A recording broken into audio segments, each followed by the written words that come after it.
जैब सिंधी जी द्वारा लिखित और देवी नागरानी जी द्वारा अनुवादित सिंधी कहानी का हिंदी अनुवाद डांसिंग गर्ल। मोहनजोदाड़ो की चांदनी रात बेहद सौंदर्यमय इंद्रजाल फैला हुआ था। गोवर्धन ने म्यूजियम वाले रास्ते से चढ़ाव पर चढ़कर पहली गली में पैर धरा तो गली के अनोखे माहौल के कारण उसके बदन में खौफ की लहर सरसरा गई। वो गली के नुक्कड़ पर ही खड़ा हो गया। उसके सामने गली के समस्त खंडहर चौदहवीं की चांदनी में अद्भुत नजर आ रहे थे। खंडहरों की दीवारों से टकराकर हवा की सरसराहट गोवर्धन के खौफ को और अधिक गहरा कर रही थी। हवा के साथ गली में जमीन के ऊपर उड़ते हुए सूखे पत्ते देखकर उसे महसूस हुआ जैसे कई रूह गली में दौड़ रही। गोवर्धन ने मोहनजोदाड़ो की पहली गली के पहले मोड़ से ही लौट जाना चाहा। वापस लौटने की ख्वाहिश में पैरों ने साथ देने से इनकार कर दिया। उसके ध्यान में उसकी स्वर्गवासी महबूबा माया प्रत्याणी की मधुर संगीत जैसी आवाज गूंज उठी, जिसने तोहफे के तौर पर कलाई वाली घड़ी गोवर्धन की कलाई पर पहनाते कहा था, ये घड़ी हर लम्हा तुम्हें याद दिलाएगी कि मैं तुम्हारे साथ हूं। गोवर्धन माया की मोहब्बत की आखिरी निशानी आज शाम को मोहनजोदाड़ो के एक खंडहर की दीवार पर भुलाया था, जब उसने धोनी चेहरे और बाहों को धोने के लिए घड़ी उतारी थी। गोवर्धन ने वापस मुड़कर चांदनी में नहाई इंतहाई गजब सी सौंदर्यमय गली की ओर देखा। उसने अपने भीतर माया के लिए आकर्षण महसूस किया और उसकी आखिरी निशानी फिर से हासिल करने के लिए गली के अंदर घुस गया। मुंबई स्थित गोवर्धन की माया प्रत्याणी से मुलाकात गोवा शहर की एक डांस पार्टी में हुई थी, जहां वह व्यापार के सिलसिले में गया था। पहली नजर में ही वह उस पर मोहित हो गया था। एक कोने में बैठी माया की ओर जब गोवर्धन ने हाथ बढ़ाया तो माया की आंखों में अजीब उदासी उतर आई। माया ने मुंह फेर लिया। तब गोवर्धन सॉरी कहकर आगे बढ़ने वाला था कि माया अपना हाथ गोवर्धन की ओर बढ़ाते हुए उठ खड़ी और फिर रात के पिछले पहर तक उसके आगोश में नाचती और झूमती रही। 35 साल के गोवर्धन की कितनी ही लड़कियों से दोस्ती रही थी। बेशुमार हसीनाओं ने उसकी बाहों के घेरे में डांस की थी। कितनी ही जवान लड़कियों से उसकी सांसें टकराई थी, पर किसी के भी जुल्फ गोवर्धन के पैरों की जंजीर न बन सके। माया ही वह पहली लड़की थी जिसके सामने वह बेबस हो गया था। पहली मुलाकात के 4 दिन पश्चात ढलते सूरज की सुनहरी किरणों के फैलाव में गोवा के खूबसूरत समुद्र के किनारे चलते गोवर्धन माया का हाथ थामे खड़ा था। माया मुस्कुराती थी। तब गोवर्धन ने कहा था, माया, मैं ये हाथ कभी भी छोड़ना नहीं चाहता। माया ने गर्दन झुकाकर अपने पैरों की ओर देखा। समुद्र की लहर उसके पांव को छूकर वापस जा रही थी। माया ने सिर ऊपर उठाया तो उसके होठों की मुस्कान भी समुद्र की उस लहर की मानिंद गायब हो चुकी थी और उसकी भूरी आंखों में गहरी उदासी उतर आई थी। क्या सोच रही हो माया? गोवर्धन ने उसके दोनों हाथ अपने हाथों में थाम लिए। गोवर्धन, ये हाथ जल्दी ही जुदा हो जाएंगे। समुद्र किनारे खड़ी माया की आंखों में भी समुद्र छलकने लगा। पर क्यों माया? गोवर्धन ने माया के हाथों की पकड़ और मजबूत करते हुए पूछा। इसलिए इसलिए गोवर्धन कि माया अपनी बात पूरी न कर पाई। अपने दर्द पर काबू पाने के लिए उसने अपने होठ दांतों में भींच लिए। गोवर्धन ने माया के भीतर की पीड़ा को उसकी आंखों में देख लिया। उसे लगा कि माया के शब्दों में कोई तूफान आने वाला है। बावजूद इसके वह हकीकत जानने के लिए व्याकुल उठा। बताओ क्या बात है माया? माया की भूरी आंखों से दो आंसू लुढ़ककर लौटती लहरों के साथ विलीन हो गए। प्लीज माया, बताओ तो क्या बात है? कहते हुए गोवर्धन के हाथों में माया के हाथों का दबाव बढ़ गया। माया ने अपने हाथ उन हाथों से छुड़ा लिए। गोवर्धन, मैं इस दुनिया में फकत चंद दिनों की मेहमान हूं। क्या? गोवर्धन ने अपने भीतर कुछ टूटता बिखरता महसूस किया। हाँ गोवर्धन, ल्यूकेमिया की मरीज हूं। जिंदगी पल पल मुझसे जुदा हो रही। अब कोई भी इलाज मेरी टूटती सांसों की डोर को मजबूत नहीं कर सकता। माया ने एक लंबी सांस लेते हुए अपनी बात पूरी की। सामने अथाह समंदर था और गोवर्धन का गला खुश्क था। वो कुछ कहना चाहता था पर शब्दों ने उसका साथ नहीं दिया। उसके भीतर अंधेरा फैलने लगा। मैं तो अपने जीवन के आखिरी दिन गुजार रही हूं, जल्दी ही यहां से विदा हो जाऊंगी। ठंडी सांस लेते हुए माया आसमान की ओर देखने लगी। माया की बात सुनकर गोवर्धन के दिमाग में जैसे किसी बम फटने का धमाका हुआ। उसकी आंखों के आगे धुंधलका छा गया और उसका सिर चकराने लगा। अगर माया उसे थाम न लेती तो वह गिर जाता। माया के कंधे पर सिर रखकर सिसकियां भरता रहा। माया ने उसकी ओर देखते हुए कहा, गोवर्धन, कुछ आंसू बचाकर रखो, मेरे बात काम आएंगे। 3 दिनों के बाद माया मर गई, पर गोवर्धन के बहते आंसू रुकने का नाम नहीं लेते। माया के अंतिम संस्कार के समय वो अन्य मौजूद लोगों से अलग और अनजान बनकर खड़ा रहा। आंसू बहाता रहा। अचानक एक वृद्ध शख्स ने उसके कंधे पर हाथ रखते हुए कहा, तुम गोवर्धन ही हो ना? गोवर्धन ने हैरानी से अपनी भीगी पलकें उठाकर उसकी ओर देखते हुए कहा, हाँ, मैं रामचंद्र हूं, माया का नाना। ठंडी आह भरते हुए बूढ़े ने कहा, पर आपने कैसे पहचाना मुझे? गोवर्धन ने हैरानी से पूछा। माया ने मुझे सब कुछ बताया था, रामचंद्र ने दुख भरे लहजे में कहा। मैंने तुम्हारे दर्द से तुम्हें पहचाना। गोवर्धन के बेइंतहा दर्द को रामचंद्र ने अपने सीने लगाते हुए कहा, गोवर्धन, माया की अस्थियों की राख तुम्हारी अमानत है। क्या? गोवर्धन पर जैसे हैरत का पहाड़ गिरा। हाँ बेटे, रामचंद्र ने उत्तर दिया, वो तुम्हारे लिए एक बंद लिफाफा भी छोड़ गई है, आकर अपनी अमानत ले जाना। कुछ दिनों के बाद जब गोवर्धन माया के नाना रामचंद्र के गोवा वाले महलनुमा घर के ड्राइंग रूम में बैठा था, तब रामचंद्र ने एक लोटा और बंद लिफाफा उसके सामने रखा। गोवर्धन ने कांपते हाथों से बंद लिफाफा खोला तो उसमें से माया की वसीयत निकली। माया की वसीयत पढ़कर वह हैरान होकर रह गया। क्या लिखा है माया में? रामचंद्र ने पूछा।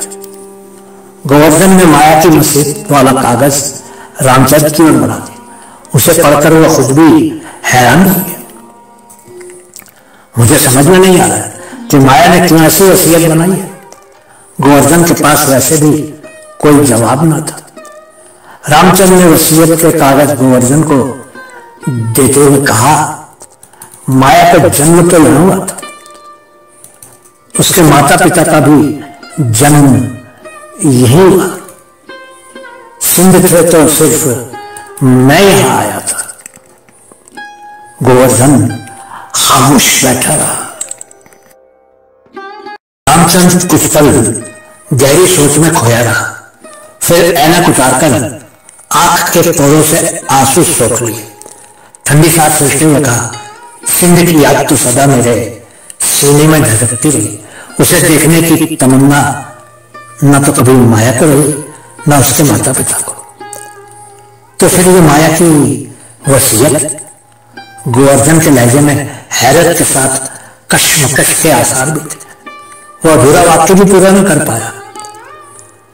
माया तो कभी सिंध के बारे में बात भी नहीं करती थी, रामचंद्र ने कहा।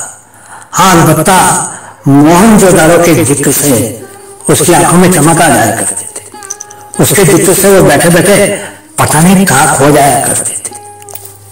गोवर्धन माया के ख्यालों में खो गया। तुम माया की वसीयत को अंजाम दोगे गोवर्धन? रामचंद्र ने जानने की इच्छा जान। ख्यालों से बाहर आते गोवर्धन ने हामी भरी। हाँ, माया की वसीयत की खातिर मैं जरूर मोहनजोदड़ो जाऊंगा। गोवर्धन आज सुबह ही मुंबई से कराची हवाई अड्डे पर पहुंचा था।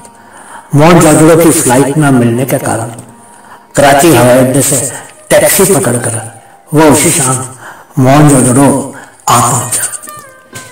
टैक्सी से उतरकर एक छोटा हैंडबैग लिए वो स्टोपा की तरफ चला।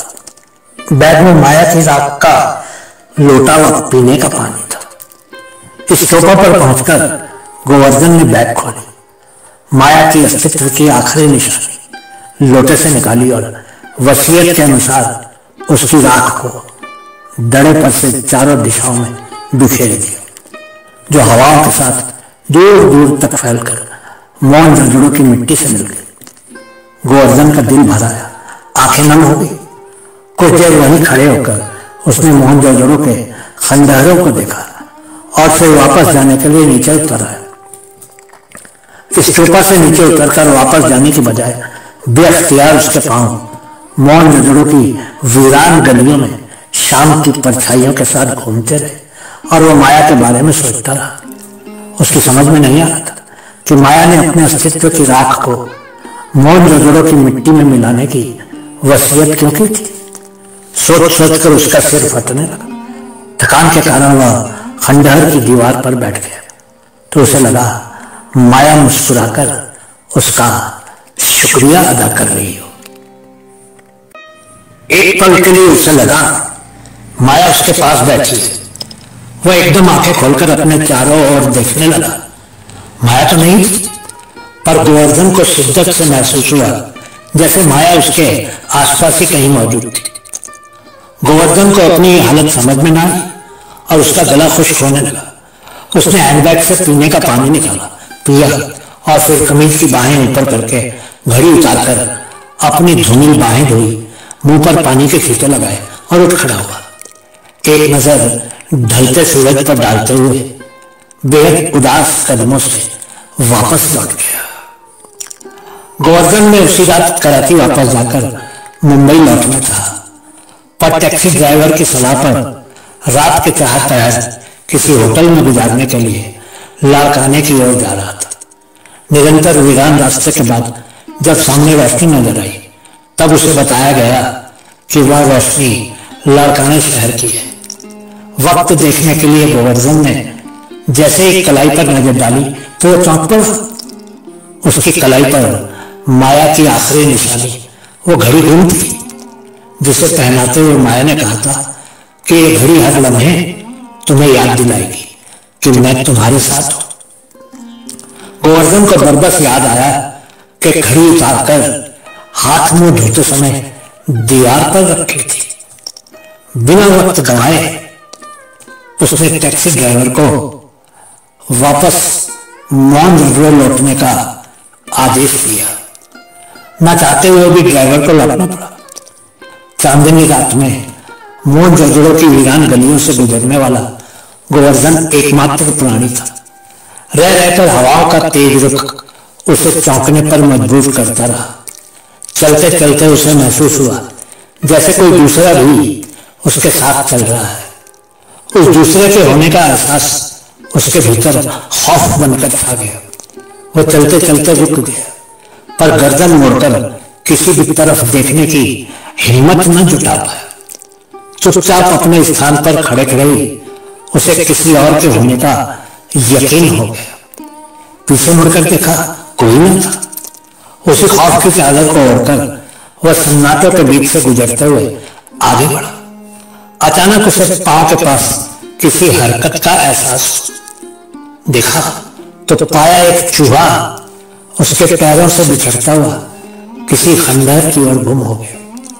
अभी उसने चैन की सांस ली थी कि एक सांप उसका रास्ता रोककर आगे बढ़ने लगा। गोवर्धन खुद को संभाले इससे पहले सांप अपना रास्ता बदलकर किसी खंडहर में खो गया। उसे हैरत हुई कि ये सब कुछ इतनी तेजी से क्यों और कैसे हो गया। पर उसे एक बात का यकीन जरूर हो गया कि उसके आसपास कोई है, पर कौन? इस सोच ने उसके रोंगटे खड़े कर दिए। खौफ ने उसे घेर लिया। तिरछी निगाहों से उसने आसपास देखा और सन्नाटे से खुद को घिरा हुआ पाया। जाने के सोचकर उसने दौड़ना शुरू कर दिया। दौड़ते हुए उसने महसूस किया कि जैसे एक नहीं कई आत्माएं दौड़ रही हो। उसने रफ्तार और तेज कर दी। उसे लगा जैसे किसी ने पीछे से उसकी कमीज के कॉलर में हाथ डालकर उसे पकड़ने की कोशिश की। वो लड़खड़ाकर नीचे गिर पड़ा। एक ठंडी सांस लेकर वो उठ बैठा। हर तरफ खामोशी थी। उसके भीतर में किसी और के होने का एहसास खत्म हो गया। वो उठा, कपड़े झटके और उसी गली की ओर चला जिसके खंडहर की दीवार पर उसने माया की दी हुई वो घड़ी उतार कर रखी थी। चांदनी में हर चीज साफ नजर आ रही थी। बावजूद इसके उसने दीवार पर कितनी बार हाथ में फिराया, पर मिट्टी के सिवा कुछ भी उसके हाथ में आया। मायूसी ने उसकी आंखों में आंसू भर दिए। अचानक कुछ फासले पर पड़ी किसी चमकती चीज पर उसकी नजर पड़ी। उस वक्त उसको उठाते ही मायूसी ने उसे फिर घेर लिया, क्योंकि वह सिगरेट के पैकेट पर लगी चमकती पन्नी थी। उसे फेंकते हुए आगे ध्यान से देखते हुए कदम बढ़ा रहा था कि शायद उसे अपनी खोई हुई चीज मिल जाए। अचानक किसी औरत की आवाज उसके कानों में टकराई, क्या ढूंढ रहे हो? गोवर्धन ने हैरत में सिर ऊपर उठाया। उसके सामने 20-22 साल की बेहद हसीन लड़की चांदनी समान उजली चादर ओढ़े खड़ी थी। वो सोचने लगा कि रात के वक्त मोहनजोदड़ो की इन सूनी गलियों में ये लड़की कहां से आई? लड़के ने अपनी चादर से हाथ बाहर निकाल कर कहा, यही चीज ढूंढ रहे हो ना? गोवर्धन के खुद से दूर 10 फुट के फासले पर खड़ी लड़की के हाथ में वही घड़ी नजर आई। अपने खौफ पर काबू पाने की कोशिश करते हुए उसके मुंह से सिर्फ एक ही शब्द निकला, हाँ। लड़की सामने खड़ी मुस्कुरा रही थी। वो धीरे धीरे कदमों से उसकी ओर बढ़ने लगी। डर की इंतहा के कारण गोवर्धन पांव पीछे करते हुए लड़खड़ाया। वो गिरने ही वाला था कि लड़की उसके सामने कुछ यूं आकर खड़ी हुई कि उसका सारा डर गायब हो गया। सफेद चादर में लिपटी उस लड़की के हसीन चेहरे में उसने एक कशिश महसूस की। उसे आभास हुआ कि वह उस लड़की से पहले भी कहीं मिल चुका है, पर कहां? कुछ याद नहीं आया। लड़की गोवर्धन का हाथ थामे घड़ी उसकी कलाई पर बांधते हुए कहने लगी, ये घड़ी हर लम्हा तुम्हें याद दिलाएगी कि मोहनजोदड़ो की इस गली में तुम मुझे मिले थे। लड़की का छुआव उसने दिल तक महसूस किया। आखिर पूछ ही लिया, क्या नाम है तुम्हारा? संबारा, लड़की ने संजीदगी से उत्तर दिया। गोवर्धन लड़की की संजीदगी पर मुस्कुरा उठा और उसकी आंखों में देखते हुए कहा, संबारा, तुम मोहनजोदड़ो की नर्तकी का नाम है? वही तो हूं मैं, लड़की ने फिर ठहराव भरे लहजे में जवाब दिया। गोवर्धन ठहाका मारकर हंस पड़ा। लड़की ने भी कोई प्रतिक्रिया नहीं जताई, खामोश खड़ी रही। सफेद चादर में लिपटी हल्की मुस्कान लबों पर लिए वह चांदनी में बेहद हसीन नजर आ रही थी। अगर तुम संभारा हो तो फिर तुम्हारी उम्र कितनी है? गोवर्धन ने मुस्कुराकर पूछा। 5020 साल, लड़की ने बेहद संजीदा स्वर से कहा। गोवर्धन ने इतने जोर से ठहाका मारा कि उसकी आवाज रात के सन्नाटे में समस्त वातावरण में गूंज उठी। क्यों दीवानों की तरह हंस रहे हो? लड़की ने सवाल किया।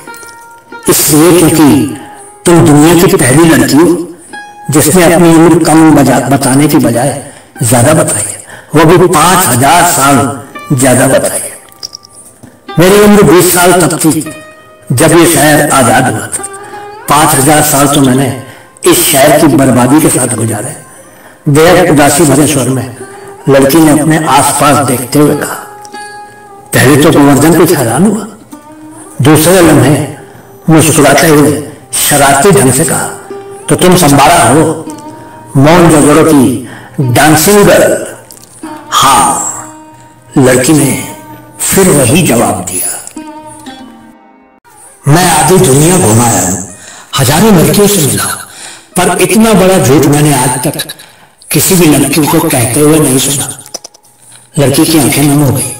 उसने दुख भरे लहजे में कहा, मुझे अंदाजा न था कि जिसका मैं इंतजार करती रही वो आने पर मुझ पर झूठी होने का इल्जाम लगाएगा। लड़की की गंभीर आवाज ने उसे भी दुखी कर दिया। कुछ उसमें से उसकी ओर देखते हुए कहा, माफ करना, मैंने तुम्हारा दिल दुखाना नहीं चाहा, पर तुम मेरा इंतजार कर रही हो, ये बात मुझे समझ नहीं आई। वक्त पर हर बात समझ जाओगे, लड़की ने अपनी आंखें पोंछते हुए कहा। तुम्हारी कोई भी बात मुझे समझ नहीं आई, सच बताओ कि तुम कौन हो? मैंने तुमसे कुछ भी झूठ नहीं कहा। मैं मोहनजोदड़ो की मृतकी संबारा ही हूं। पहले से ज्यादा पुख्तगी और संजीदगी से लड़की ने जवाब दिया। मैं तुम्हें झूठी नहीं कहता, पर इस बात का कतई यकीन नहीं कर सकता कि तुम मृतकी संबारा हो। लड़की ने गोवर्धन की आंखों में आंखें डालकर देखा और फिर बिना पीठ दिखाए कुछ कदम पीछे हटी। चाहते हुए भी गोवर्धन ने कुछ नहीं कहा। वो चाहता था कि लड़की अपनी राह चली जाए तो वह भी लौट जाए, पर वह कुछ कदम जाकर रुक गई और उदास आंखों से गोवर्धन की ओर देखती रही। गोवर्धन उससे उदासी का कारण पूछने ही वाला था कि अचानक लड़की ने अपने वजूद पर लपेटी चादर उतार फेंकी। गोवर्धन आश्चर्य से उसकी ओर देखता रहा। अब उसके सामने चांदनी रात में नहाई एक निर्वस्त्र लड़की खड़ी थी और क्षण भर के बाद उसने नाचना शुरू कर दिया। वो बेखुदी में नाचती रही, झूमती रही। गर्दन से कमर तक और कमर से पैरों तक उसका हर अंग गोलाकार घेराव में घूम रहा था। उसके जिस्म का हुस्न भी हर कोण से जीवित हो उठा था और हरकतों के लय ताल के साथ नृत्य को जलवेदार बना रहा था। न जाने कितनी देर तक वह इसी तरह नाचती रही, झूमती रही। इस हालत का पता गोवर्धन को भी मिला। जब वह लड़की धीरे धीरे लय ताल पर नाचते हुए नीचे जमीन पर बैठ गई और उसने अपना सिर गोवर्धन के घुटनों पर झुका दिया, उस वक्त गोवर्धन को पहली बार आभास हुआ कि उस लड़की का जुड़ा संबारा के बुत में बने बालों की तरह था। चांदनी में अपने सामने संगमरमर की हसीन बुत जैसी जीती जागती लड़की देखकर भी उसके मन में कोई इंसानी लज्जत का भावना उठा। हैरत भरे माहौल में वह मौन बैठा और निरंतर उस लड़की की ओर देखता रहा जो उसके घुटनों में मुंह झुकाए बैठी। फिर दोनों की नजरें आपस में मिली तो लड़की ने अपने घुटनों और बाहों में अपना नग्न शरीर ढांपने की कोशिश की। गोवर्धन ने कुछ फासले पर पड़ी चादर उठाकर उसके शरीर को ढक दिया, फिर खुद उठा और हाथ का सहारा लेकर लड़की को खड़ा किया, कुछ इस तरह की वो उस लड़की के सांसों की रवानी को महसूस कर सकता था। अभी भी तुम्हें यकीन नहीं है कि मैं संबारा हूं? गोवर्धन ने फिर भी कोई जवाब नहीं दिया। वह अपने भीतर उसके लिए एक अजीब कशिश और अपनापन महसूस कर रहा था। लड़की का हाथ अब तक उसके हाथ में था। कहो, तुम्हें विश्वास हुआ कि मैं मोहनजोदड़ो की मृतकी संबारा ही हूं? लड़की ने अपना प्रश्न दोहराया। तुम जो कोई भी हो, तुमसे न जाने कैसा लगा हुआ अपनापन महसूस कर रहा हूं। गोवर्धन ने उसकी चमकती आंखों में देखते हुए उसके हाथ पर अपनी पकड़ और मजबूत कर ली। लड़की भी कुछ न बोली। वह कुछ इस तरह मुस्कुराई जैसे गोवर्धन ने उसके दिल की बात जुबान पर लाई थी। मदहोशी की लौ में गोवर्धन भी बेअख्तियार में कह उठा, मैं ये हाथ कभी भी छोड़ना नहीं चाहता। बेहद उदास स्वर में लड़की बोली, ये हाथ जल्दी जुदा हो जाएंगे।